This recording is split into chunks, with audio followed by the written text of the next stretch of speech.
Estamos leyendo el Salmo 27 y leemos juntos la palabra del Señor. El Señor es mi luz y mi salvación. ¿A quién temeré? El Señor es el baluarte de mi vida. ¿Quién podrá amedrentarme? Cuando los malvados avanzan contra mí para devorar mis carnes, cuando mis enemigos y adversarios me atacan, son ellos los que tropiezan y caen. Aun cuando un ejército me asedie, no temerá mi corazón. Aun cuando una guerra estalle contra mí, yo mantendré la confianza. Una sola cosa le pido al Señor, y es lo único que persigo: habitar en la casa del Señor todos los días de mi vida, para contemplar la hermosura del Señor y recrearme en su templo. Porque en el día de la aflicción, Él me resguardará en su morada. Al amparo de su tabernáculo me protegerá y me pondrá en alto. Sobre una roca me hará prevalecer frente a los enemigos que me rodean. En su templo ofreceré sacrificios de alabanza y cantaré salmos al Señor. Oye, Señor, mi voz cuando a ti clamo. Compadécete de mí y respóndeme. El corazón me dice: busca su rostro, y yo, Señor, tu rostro busco. No te escondas de mí, no rechaces en tu enojo a este siervo tuyo, porque tú has sido mi ayuda. No me desampares ni me abandones, Dios de mi salvación. Aunque mi padre y mi madre me abandone, el Señor me recibirá en sus brazos. Guíame, Señor, por tu camino, dirígeme por la senda de rectitud, por causa de los que me acechan. No me entregues al capricho de mis adversarios, pues contra mí se levantan falsos testigos que respiran violencia. Pero de una cosa estoy seguro: he de ver la bondad del Señor en esta tierra de los vivientes. Pon tu esperanza en el Señor. Ten valor, cobra ánimo. Pon tu esperanza en el Señor. Amén. Amén. Amén, amén. Gracias a Dios, hermanas, por las promesas de su palabra, que son siempre hermosas y que llenan nuestro corazón de certidumbre, de gozo, también de gratitud, de paz y de serenidad, aún en los momentos más aciagos.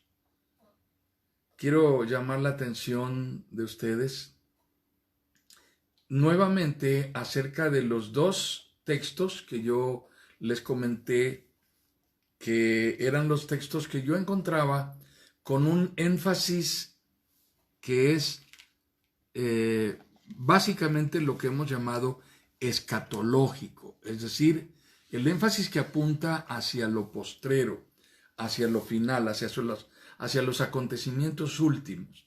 Estamos hablando del Salmo 27. Yo les comenté el primer versículo que yo encontraba con un énfasis fuertemente escatológico es el versículo 4.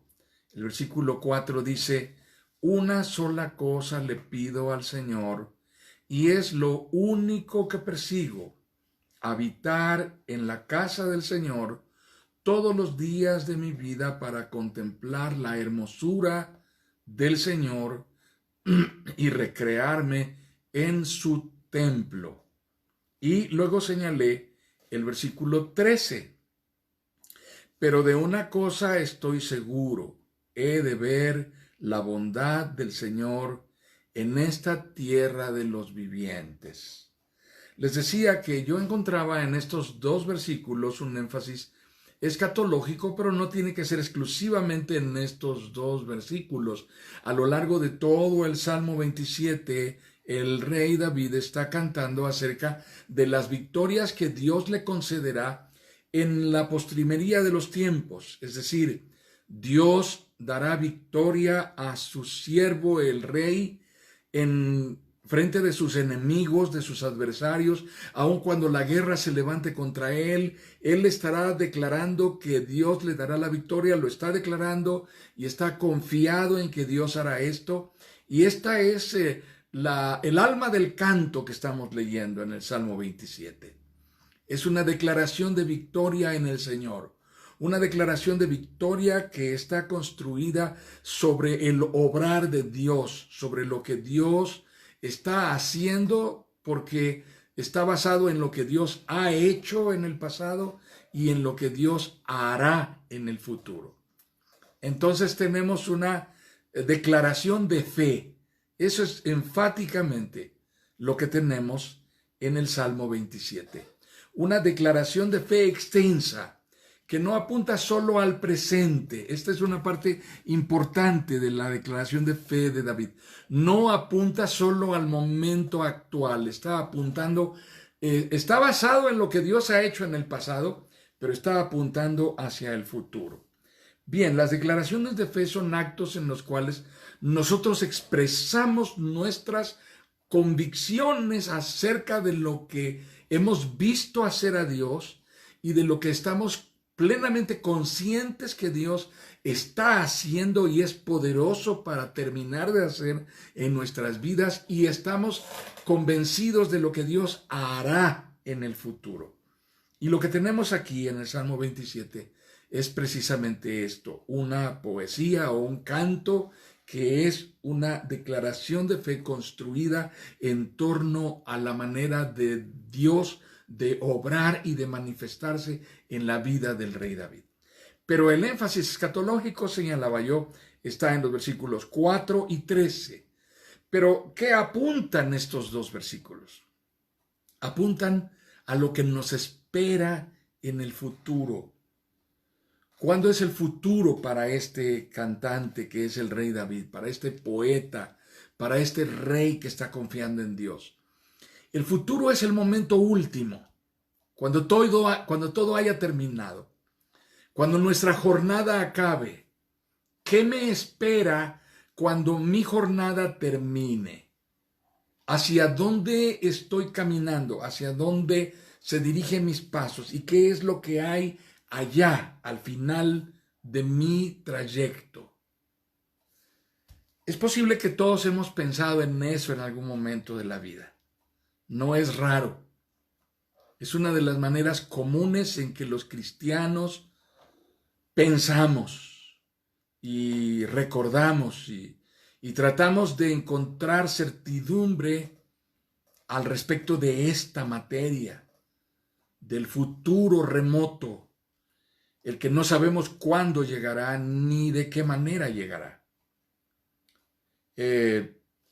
Todos tememos que de alguna manera terminarán nuestros días, y por supuesto que cuando suceden cosas como las que están sucediendo en nuestros tiempos, en esta contingencia global, pues todos hemos pensado que tal vez estamos en el riesgo de que allí llegue nuestro momento final en el trayecto. Pues todos los que estamos aquí conectados no llegamos a eso. No hasta ahora, pero algunos sí. Comentábamos el caso de nuestra hermana Teresita, que hoy falleció. Nuestra hermana Teresita se conectó con nosotros hace 3 semanas, o no recuerdo exactamente, desde Culiacán con su hija Silvia. En alguna ocasión otra vez se conectó con su hija Jenny, con su hija Silvia, con su hija Alma. Estaban escuchando el estudio. Hoy fue llamada por el Señor. Hace 3 días fue hospitalizada. Estamos hablando de que esto es algo que no está bajo nuestro control. Esa es la fuente de nuestra incertidumbre. Lo que no está bajo nuestro control nos genera temor, nos genera ansiedad, nos genera incertidumbre. ¿Debe ser así? Cuando confiamos en el Señor, de la manera en que lo hace el salmista, No tiene que ser así. Y precisamente esa es la declaración de fe del salmista. En lugar de vivir aterrorizados, porque ese momento puede llegar, ese momento se puede presentar, y yo no estoy esperándolo necesariamente, porque no sé cuándo llegará. Yo declaro mi fe, estoy convencido de que Dios es poderoso para guardar de mi integridad, no importando cuándo llegue ese momento. Y entonces entramos en el tema de la escatología. Allí es en donde el tema de lo escatológico se conecta. Y yo quiero hablar hoy de 4 fragmentos bíblicos, cuando menos 4, quizás 5, si nos da tiempo.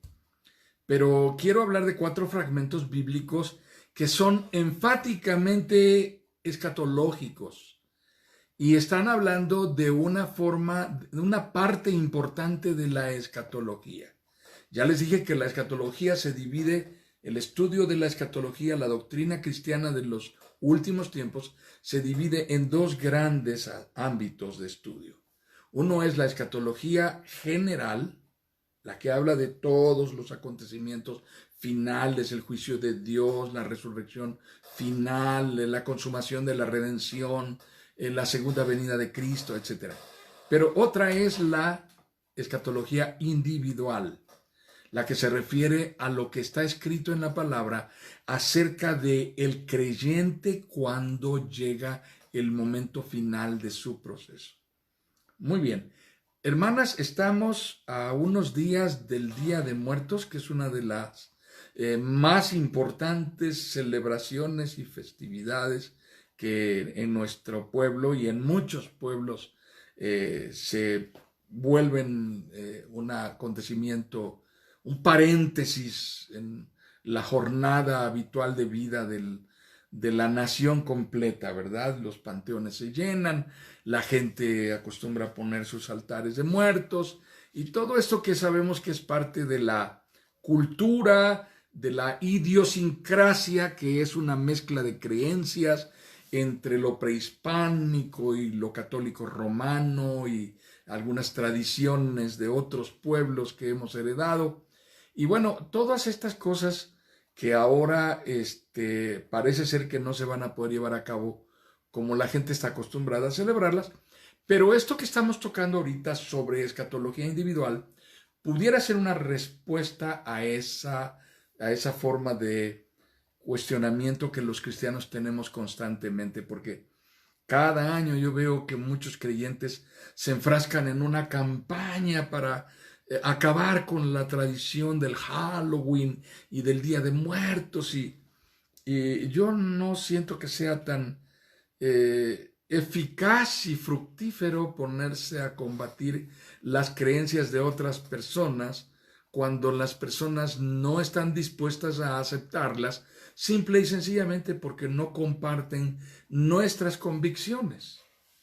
Lo que podemos hacer es observarlos y respetarlos, y cuando ellos verdaderamente vengan a la fe en Jesucristo, ellos por la palabra serán guiados por el Espíritu Santo al hallazgo de la verdad. Y la verdad convencerá a sus corazones por sí sola. No necesitamos ir a bibliazos a los panteones para convertir a las personas que piensan diferente respecto de nosotros. Entonces, quiero enumerar 10 creencias falsas, totalmente heréticas, acerca de los muertos. No las tienen que escribir, no es tan esencial que lo hagan, pero ustedes las van a asociar cuando las escuchen, dirán, ah, sí es cierto. Muy bien, comienzo con la primera. No hay vida después de la muerte. La gente dice, no, muerto, se acabó. Muerto el perro, se acabó la sarna. No, en la Biblia hay vida después de la muerte. Es una forma de vida que escrituralmente está sustentada. Hay eternidad. La palabra de Dios dice en Eclesiastés que el Señor puso eternidad en el corazón del hombre y el hombre no lo pudo comprender. ¿verdad? El corazón del hombre se inclinó a sus pasiones terrenales inmediatas. Y esa es la razón de que el hombre no entendió el propósito de Dios. Entonces, esta afirmación es falsa. No hay vida después de la muerte. La afirmación correcta es que Dios tiene un propósito para después de la muerte. Para unos ese propósito es redención, para otros es condenación. Está escrito en la palabra. Número 2. Los muertos van al purgatorio porque no completan la cuenta para pasar directamente al cielo. Así que como no están bien, no se confesaron antes de morir, no comulgaron, van al purgatorio y allí en el purgatorio terminan de liquidar sus cuentas con la ayuda de sus familiares vivos que puedan hacer alguna manda, alguna penitencia, pagar alguna indulgencia y después de eso irán al cielo. Falso. El purgatorio no existe. La doctrina del purgatorio está fundamentada por el dogma católico en las creencias que se sustentaron en los libros apócrifos o pseudoepígrafos de los macabeos, en donde habla de que presentaron ofrendas por los muertos. Pero eso no es una enseñanza general en el contexto total de la Biblia. No hay ningún otro caso en el cual se hayan presentado ofrendas por los muertos. Eso es una realidad. No hay nada que se pueda hacer por quien ya murió. El purgatorio no existe. Los muertos no van al purgatorio. Los muertos van, una vez fallecidos, a la gloria o al infierno. Esto es lo que está escrito en la palabra. Número 3. Es posible contactar a los muertos. Es decir, no es que tengas su WhatsApp o su Facebook, tengas de amigo en el Facebook, en el Messenger o algún código de Zoom para conectarte con él. Es que las personas creen que es posible invocar a los muertos y los muertos vendrán. Algunos afirman que esto fue lo que pasó cuando Samuel vino en respuesta a la pitonisa o a la mujer adivina que invocó a Samuel por petición de Saúl, el rey. Bien, parece ser que la Biblia dice que Samuel respondió a ese llamado. Es el único caso excepcionalmente que habla de que alguien muerto vino en respuesta a una invocación. No tenemos una respuesta precisa, pero eso no es una norma general en toda la Biblia. Y una doctrina se construye en base a todo el contexto de la Biblia, no a un solo texto de la Biblia. Algunos dicen, no, pero es que el rico y Lázaro platicaban con Dios y Dios les decía que fueran de parte de Lázaro. No es una doctrina, porque las doctrinas no se sustentan en las parábolas. Las parábolas son alegorías, no afirmaciones absolutas. Por lo tanto, la parábola del rico y Lázaro solo es un ejemplo, no es una afirmación absoluta de Jesús que diga, crean esto. En realidad lo que Jesús está tratando es de usar un ejemplo común para que las personas puedan entender con claridad una idea más completa. Así que no hay nada que hacer, no podemos invocar a los muertos. Aun si así fuese, suponiendo el caso de que fuese cierto lo que está afirmado en la historia bíblica respecto de Samuel, que vino en respuesta a la invocación de la pitonisa o de la adivina por petición de Saúl, el rey, no tenemos en eso una norma de comportamiento para que lo hagamos, porque Dios reprueba el trabajo, el acto y la intervención de los adivinos y de los pitonizos y de los magos y de los sortílegos y todos estos. Así que no es algo que agrade a Dios en el caso de que se pueda hacer, pero no existe sustento bíblico para afirmar que se puede contactar a los muertos. Número 4. Los que murieron se convierten en ángeles de la guarda de los que viven, de sus seres amados vivos. Y todos, aún yo cristianos, he escuchado diciendo, yo tengo a mi abuelita que me cuida desde el cielo, yo tengo a mi papá que me cuida desde el cielo, y tu papá no está cuidándote. Tu papá tiene otro trabajo si está en el cielo y tiene mucho en qué ocuparse si está en el infierno. Es decir, no nos cuidan, nuestros seres amados no están en esa acción. No es bíblico. Los que murieron no son ángeles guardianes, ni están entre nosotros aquí pendientes de que no nos pase nada. Número 5. Quien murió con una pena no tendrá descanso. Y eso es falso. Muchas personas mueren con mucha pena, con mucho dolor, porque ven a las personas que aman sufriendo. He visto esposos morir muy jóvenes con un gran pesar en su corazón, porque dejarán a su esposa joven y a sus hijos pequeños, y están angustiados verdaderamente en el momento de morir por esta causa, pero mueren y mueren verdaderamente. No podemos decir eso. Quien muere en Cristo tendrá descanso bajo cualquier circunstancia, porque la promesa de Dios es esa, que tendremos reposo con Él, tendremos descanso de toda pena, de todo lloro, de toda lágrima, de todo dolor y sufrimiento. Se acabará.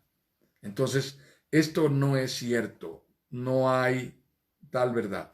Número 6. Los muertos visitan las ofrendas para disfrutar de los antojos que le pusimos. Así que si les pusieron el chile en nogada, si les pusieron las enchiladas, si les pusieron el mole poblano, la birria de allá de Jalisco, si les pusieron allí sus atoles de piña, tamales y todo lo que les encantaba, la gente dice, sí es cierto.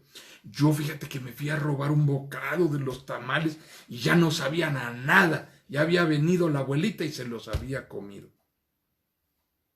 Bueno, cada quien cree las leyendas urbanas que quiera creer, pero ni siquiera en el dogma católico existe esto, Ni siquiera en el dogma católico existe esta idea de que los muertos vienen a visitar las ofrendas para disfrutar. Eso es antaño, desde la época, ahora sí que como decían nuestros inditos abuelos, desde antes, cuando los mexicas y los nahuatlacas y los tlaxcaltecas todavía creen esas cosas. Bueno, pues hasta nuestros tiempos, hermanos. Todavía vamos a algunos velorios y vemos cómo la costumbre es poner debajo del féretro, esa costumbre española de poner a los muertos en cajones, ¿verdad? Debajo del féretro ponen un incensario con incienso y sahumerios y cosas de esas, y luego la cruz que se le pone para levantar la sombra, y 40 días y 9 días, y todas esas costumbres que se fueron agregando en el sincretismo religioso, que no tiene nada que ver con el dogma, ni siquiera católico. Bueno, número 7. Morir es lo peor que le puede suceder a alguien. Morirse es la peor cosa que... Peorcísima. Si mueres en Cristo, no. Porque quien muere en Cristo muere para recibir el cumplimiento de la promesa de redención. Así que quien muere en Cristo debe saber lo que le espera del otro lado. No tiene que morir aterrorizado porque ve llegar a la muerte. Tiene que estar esperanzado, tiene que estar sereno, tiene que estar gozoso y en paz. Porque morir no es lo peor. Hay para quien sí, morir es lo peor. Y morir es lo peor para quien muere sin esperanza, sin Cristo, sin haberse reconciliado con Dios por medio de la obra redentora de Jesucristo. Número 8. Los muertos reencarnan en otras vidas. Si en esta vida fuiste malo, malandro, pecador, perverso, cosa de lo peor que hay, en la próxima vida te puede tocar reencarnar en una rata o en un tlacuache o en un animal horrible que todo el mundo salga corriendo a perseguirte en una cucaracha, con una escoba en la mano para acabar contigo y te peguen unos sustos terribles. La reencarnación no existe, hermanos.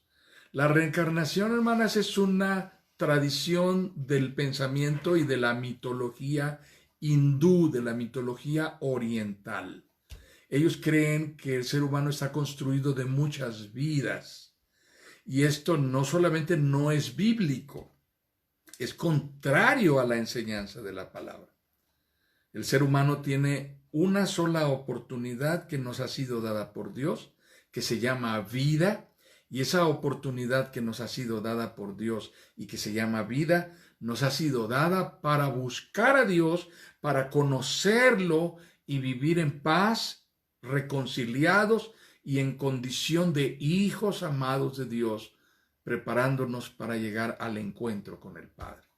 Así que esta es la octava herejía, la reencarnación no existe. 8. Podemos ayudar a nuestros muertos a ir al cielo haciendo ciertas penitencias y pagando indulgencias. Esto era el dogma católico desde la época de los reformadores, hermanos. Y los reformadores cobraban indulgencias que iban destinadas a la construcción de la Capilla Sixtina, que estaba costando muchísimo dinero. Entonces no hallaban de qué manera conseguir dinero y comenzaron a encontrar que vender el perdón tanto de los vivos como de los muertos era una manera de monetizarse, de obtener recursos. Y entonces comenzaron a hacer eso. Así que iban por los pueblos los vendedores de indulgencias enviados por el Papa, y los vendedores de indulgencias ponían sus puestos y convocaban al pueblo y le llamaban: a ver, ¿a quién tienes tú que se te murió? No, pues se murió mi papá. ¿Cuándo se murió? Pues tal fecha. ¿Y qué tal era? No, pues mi papá. ¿Se confesó?, le preguntaban al párroco. No, no se confesó. No, pues ese está... No, tienes que pagar una indulgencia para que pase del purgatorio al cielo, y de una vez hay que rezar unas Aves Marías y hay que hacer unas penitencias. Y la gente hacía esto porque pensaba, imagínense la cantidad de gente que moría en las guerras y moría las pestes y totalmente inesperadamente. Así que esto era lo que la gente hacía. Y hermanos, esto no es una enseñanza bíblica, es una gran herejía que los reformadores combatieron en el siglo XVI. Esto no es bíblico. Y la última, la número 10, no existe la resurrección de los muertos. Ya en la época del apóstol Pablo existía esta herejía. En la época de nuestro Señor Jesucristo había una secta judía que se llamaba, una secta hebrea que se llamaba de los saduceos. Los saduceos negaban la resurrección de los muertos. Eran estos que afirmaban que los muertos caían y se acabó, hasta ahí quedó. Pero la Biblia afirma la resurrección de los muertos.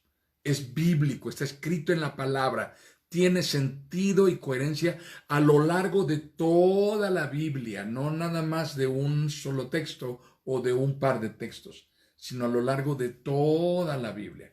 Ahora, quiero llevarles a leer algunas porciones de la palabra.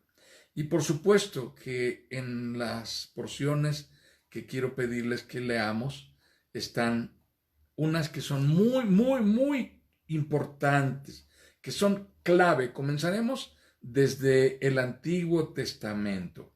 Y la primera que voy a leer para ustedes es Job, capítulo 19. Para mí el libro de Job es admirable en muchos sentidos.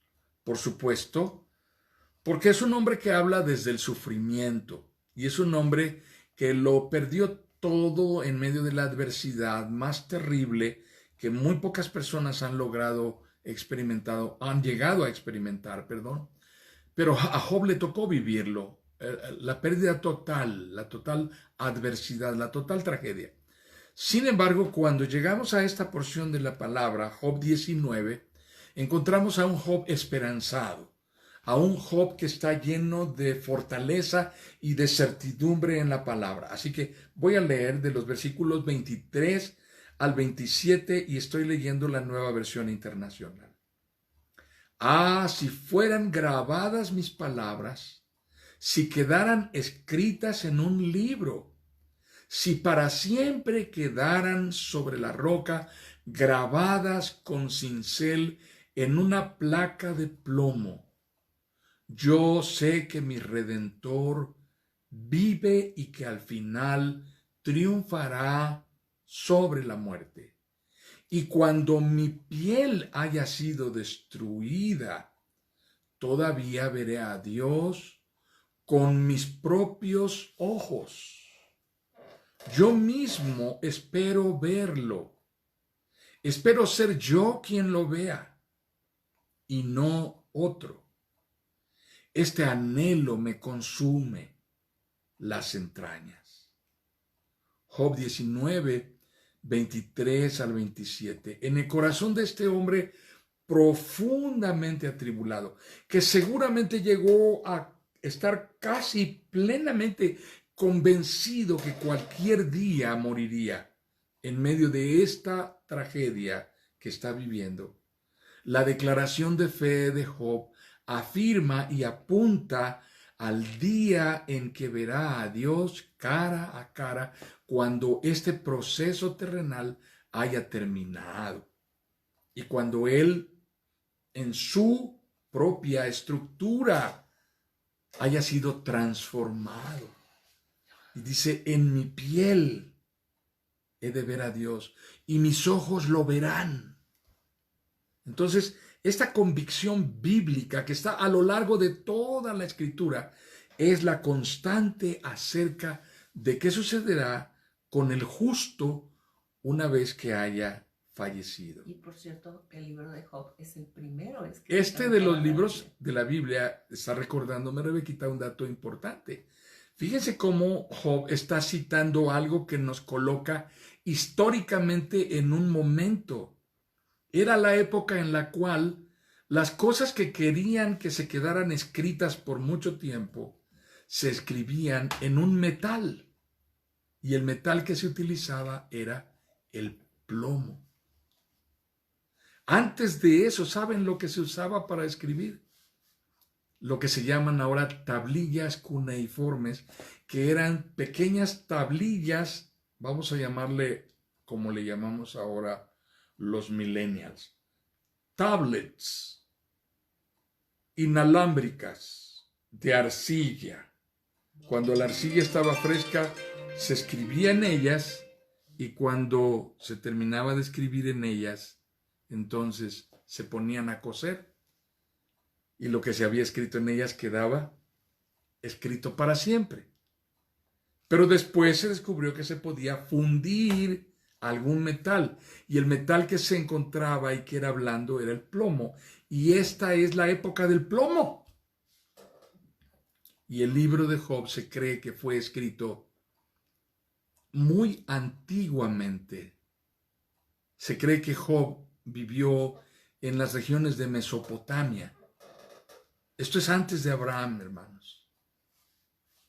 Así que se cree que Job fue un hombre que temió al Dios vivo y verdadero. Y esta historia es la historia narrada por un hombre que ya en este tiempo tenía esta convicción. El libro de Job se cree que es el primer libro escrito de la Biblia, antes que se escribiera el Génesis. Muy bien. Leo para ustedes otra porción de la Biblia. Estoy leyendo el Salmo 48. El Salmo 48 habla de esta escatología individual, de la expectación del creyente acerca de la muerte y del final de su tiempo personal. Salmo 48, versículos 9 al 11. Oh Dios, meditamos en tu amor inagotable mientras adoramos en tu templo. Como lo merece el hombre, como lo merece tu nombre, oh Dios, como lo merece tu nombre, serás alabado hasta los extremos de la tierra. Tu fuerte mano derecha está llena de victoria. Que se goce la gente, que se alegren todas las ciudades a causa de tu justicia, pues así es Dios. Él es nuestro Dios por siempre y para siempre, y nos guiará hasta el día de nuestra muerte. Aquí hay una afirmación de fe que se refiere a la presencia de Dios a lo largo de toda nuestra vida mientras somos creyentes, y la manera en que Dios se glorifica en nosotros y nosotros honramos a Dios en nuestra manera de vivir. Pero Dios no se apartará de nosotros ni siquiera en el momento en que morimos. Pero, ¿qué pasa después? Vamos entonces a una porción bíblica un poquito más allá. Voy a leer para ustedes Juan, capítulo 6. Está hablando nuestro Señor Jesucristo. Y estas promesas son muy importantes que las tengamos presentes. Voy a pasarles después, como la semana pasada les envié un apunte, les voy a pasar un apunte acerca de lo que creemos basado en estas porciones de la Biblia con todos estos textos. Lo que dice Juan capítulo 6, versículos 38 al 40. Porque he bajado del cielo no para hacer mi voluntad, sino la voluntad del que me envió. Y esta es la voluntad del que me envió, que yo no pierda nada de lo que Él me ha dado. Que yo no pierda nada de lo que Él me ha dado, sino que lo resucite en el día final. Sino que lo resucite en el día final. Porque la voluntad de mi Padre es que todo el que reconozca al Hijo y crea en Él tenga vida eterna. Y yo le resucitaré en el día final. Porque la voluntad de mi Padre es que todo el que reconozca al Hijo y crea en Él tenga vida eterna, y yo lo resucitaré en el día final. Juan 6, 38 al 40. ¿De qué está hablando Jesús? De que ni uno solo de los que han creído en Él, por su llamado, por su obra redentora de gracia, ni uno solo de esos se perderá. Ni uno solo de los redimidos por Cristo se perderá. Esta es la promesa del Señor. Eso es lo que Jesús está afirmando. La voluntad de mi Padre es que todo el que reconozca al Hijo y crea en Él tenga vida eterna, y yo lo resucitaré en el día final. Esta es nuestra certidumbre escatológica acerca de nuestro futuro. Una vez que nuestro trayecto terrenal termine, está asegurado por la palabra que Jesús ha dado en promesa. Y vamos nuevamente al Evangelio según San Juan. Ahora estoy citando el capítulo 11. Juan capítulo 11, versículos 20 al 27. Y estoy leyendo la narración de la muerte de Lázaro, amigo de Jesús. Y leo esta porción de los versículos 20 al 27 de Juan 11. Cuando Marta supo que Jesús llegaba, fue a su encuentro, pero María se quedó en la casa. Señor, le dijo Marta a Jesús, si hubieras estado aquí, mi hermano no habría muerto. Pero yo sé que aún ahora Dios te dará todo lo que le pidas. Tu hermano resucitará, le dijo Jesús. Yo sé que resucitará en la resurrección, en el día final, respondió Marta. Entonces Jesús le dijo, yo soy la resurrección y la vida. El que cree en mí vivirá aunque muera. Y todo el que vive y cree en mí no morirá jamás. ¿Crees esto? Sí, Señor, yo creo que tú eres el Cristo, el Hijo de Dios que había de venir al mundo. Juan 11, 20 al 27. Lo que nuestro Señor Jesucristo está diciendo es, todos los hijos nacidos de mujer, todos los seres humanos nacidos de mujer, tendrán que pasar por la muerte terrenal, natural, física, pero no tienen que pasar por la muerte eterna. Yo resucitaré a todo aquel que haya creído en mí cuando haya muerto físicamente, naturalmente, terrenalmente. Lo resucitaré. Esa es la promesa de Jesús. Y todo aquel que vive y cree en mí no morirá eternamente. Así que esta es la promesa de Jesús. Yo soy la resurrección, en mí no morirá jamás. ¿Crees esto? Qué pregunta tan hermosamente formulada por Jesús, sobre todo en una circunstancia como la que Marta, María estaban viviendo, hermanas de Lázaro.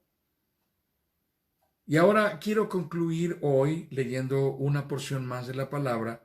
Estoy leyendo Hebreos 9 y centro mi atención en los versículos 27 y 28. Nuevamente estoy leyendo la Nueva Versión Internacional. Y así como está establecido que los seres humanos mueran una sola vez y después venga el juicio, también Cristo fue ofrecido en sacrificio una sola vez para quitar los pecados de muchos. Y aparecerá por segunda vez, ya no para cargar con pecado alguno, sino para traer salvación a quienes lo esperan. Así que está escrito, está establecido que los hombres, los seres humanos, mueran una sola vez y después venga, ¿qué cosa? El juicio. Así que no creemos que hay un sueño temporal, un reposo terrenal. Las personas morimos y vamos a la presencia de Dios a rendir cuentas con Él.